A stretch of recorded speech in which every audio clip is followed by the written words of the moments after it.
দর্শক, অটোরিকশা চালকদের সড়কের পাশাপাশি রেলপথ অবরোধে এখনো ভোগান্তিতে রেলযাত্রীরা। এ বিষয়ে আরো জানাতে কমলাপুর রেল স্টেশনে আছেন আমাদের সহকর্মী রিশাদ মাহমুদ অর্ণব।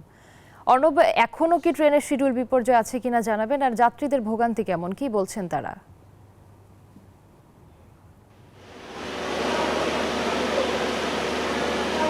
ধন্যবাদ রুবা।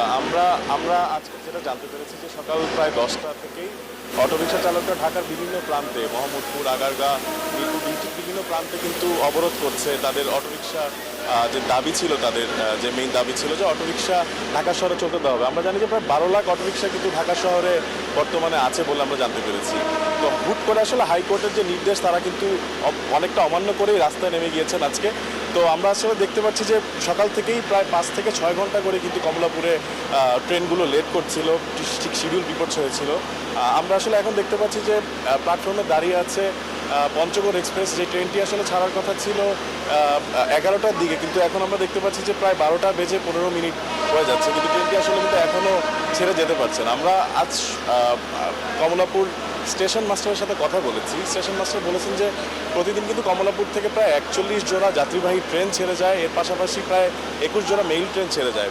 মোটামুটি সবগুলো ট্রেনই আসলে শিডিউল বিপর্যয় করেছে। এই মুহূর্তে আসলে আমরা একটু কথা বলতে চাচ্ছি পঞ্চগড় স্পেশালের যাত্রীর সাথে। ধন্যবাদ। আজকে আসলে আপনাদের ট্রেনের শিডিউল বিপর্যয় কেমনটা দেখছেন? এখানে প্রত্যেকটা ট্রেনেরই শিডিউল বিপর্যয় হচ্ছে। আমাদের ছিল 11:30টায়, এখন তো 12টা 20 বাজে। এখন আরও অন্তত 15-20 মিনিট আমাদের লাগবে, অর্থাৎ 1 ঘন্টার উপরে তো আমাদেরই লেট আছে এবং প্রত্যেকটা ট্রেনই লেটে যাচ্ছে। যেমনটা আসলে শুনতে পাচ্ছিলেন যে তারা প্রায় 1 ঘন্টা সময় নিয়ে আসলে বসে আছেন, কিন্তু এখনও ট্রেনটি পঞ্চগড় এক্সপ্রেসটি ছেড়ে যাচ্ছে না। এই ছিল আমার কাছে কমলাপুর স্টেশন থেকে সর্বশেষ। রুবা।